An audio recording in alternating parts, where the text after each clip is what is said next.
Dear beloved Creator of all that is, we thank you for bringing us together for this opportunity to connect and share with the people the important work we can and must all do to reclaim our rightful place in your divine dominion. And we continue to ask for your protection from any and all hostile or harmful energies so that we may reclaim our unalienable rights bestowed by you. Let it be so. So it is. Thank you, Charlie. My pleasure. My name's Ron Vroman. I'm the old white man talking head for the Oregon Statewide Jural Assembly.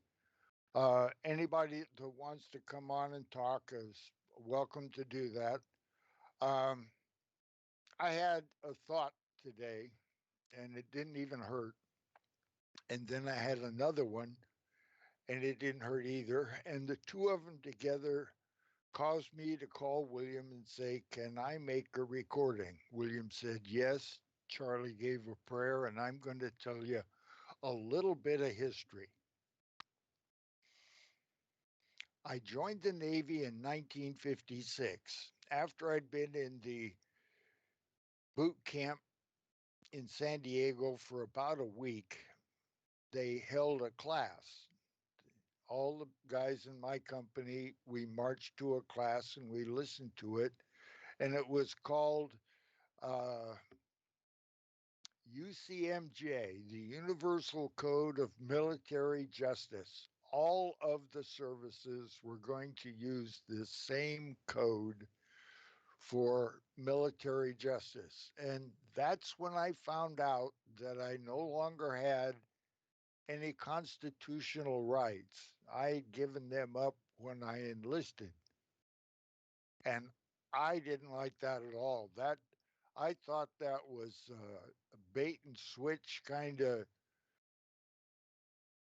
I'm in the generation that actually learned about the Constitution and was inculcated with the knowledge that you have to fight for your rights. People will take them away from you if you let them. Don't let them. Protect yourself. So, and here I was, I enlisted in the Navy. I didn't know they were going to put me under UCMJ. And I had to salute this guy and call him sir or Mr. or identify him by rank and salute him. I had no idea all that was so absolutely written and what could happen to you if you chose not to do any of those. So I did 3 years, 11 months, and 28 days in the active Navy and was discharged and did 2 more additional years in the inactive reserve. And I thought that I was discharged from the Navy. It said honorable on the piece of paper. And then I read the fine print years later, and it says I served honorably. I had not been discharged, I had been transferred to an inactive reserve naval squadron in San Diego. On paper, I was still a sailor in the Navy, and I was 70 some years old. That's fraud. That's all there is to it. Nobody seems to care, but they're doing it to thousands and thousands of people that have gone through the Navy and think they're discharged. Unless you go to the trouble to get discharged, they just put you over here in a little box and call you inactive reserve,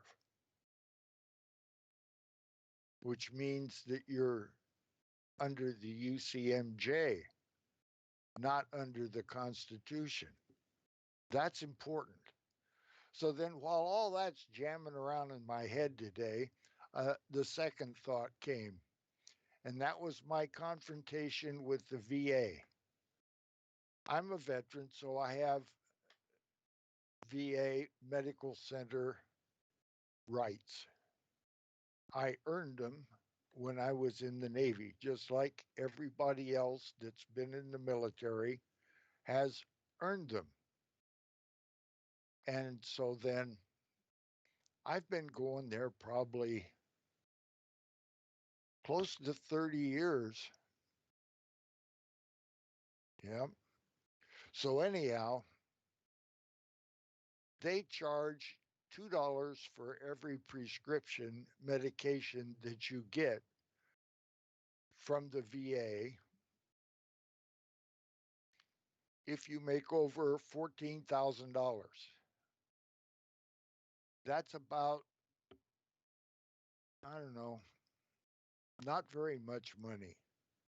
A guy that's living on $14,000 a month, if he's living on it, he's not living very high on the hog. That's for sure. So they say if you're over 14 grand, it costs you $2.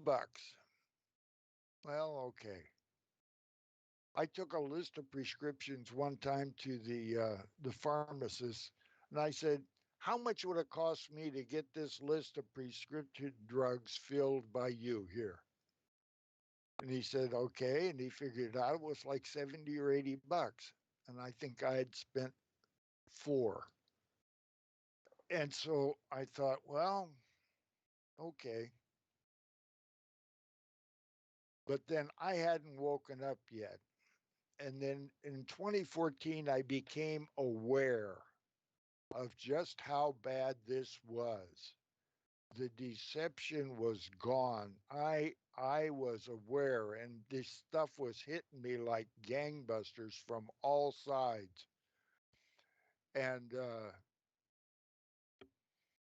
the VA said, "We want $2 for your medical prescriptions." So I thought, I wonder what happens if I don't pay. So I stopped paying, and they sent me letters, and I didn't pay, and they sent me more letters, and I didn't pay. And they asked me to renew the contract with them, and I said no. And then I realized they had no authority to bill me, that I was volunteering to pay them if I paid them. I was under no obligation to pay them, and they had no authority. But as long as I was deceived, they were going to collect money from me. So I wrote all of this up and submitted it to the VA's staff attorney, I guess you'd call him. His name is Voss, and he's in Las Vegas. I submitted it to him, and then I noticed the DOJ and I noticed the Department of Defense, their attorneys, of this fraud upon the veterans that was being perpetrated. To every single veteran that is paying $2 a prescription because he's earning over $14,000 a year is graft and fraud, every single dollar. And this scheme was cooked up by somebody to defraud us. And it's not only defrauding the veteran, it's defrauding everybody that's paying taxes to these people. Then the other thing crossed my mind. You've heard of the Senior Executive Service? It was imagined and brought into existence that said the normal general services, GS 13 or something, which is the equivalent of a colonel or a light colonel in the Army, it's a pretty good pay scale. Uh, that pay scale wasn't high enough to hire the really, really good uh, hospital administrators, like the kind that work for whatever it is, Scripps or Harvard or whatever, John Hopkins. So they become senior executive service people and they get paid a bunch of money to do specific jobs where just plain folk like me and you that might have a job with the government, they're not qualified to do. You got to be paid a lot more money to do that job. And that stuff is made possible by $2 on every prescription to every single veteran that makes over $14,000 a year. Now, how many people is that? That's a lot of folks. And so I've covered my bit on the military and the VA, and that's what I wanted to do. Thank you, William, for the recording. They You're do welcome. not want to let go of this. They do not intend on losing here. And we do not intend giving it back to them. And then the bullets started flying. Then he jumps out of the car, and he's got both his hands up. And he got out of the car, and he had his hands in the air. He's like, just shoot me then. This is what you want, just shoot me. And they did. They shot him dead. With his hands in the air, and I saw it. I swear to God.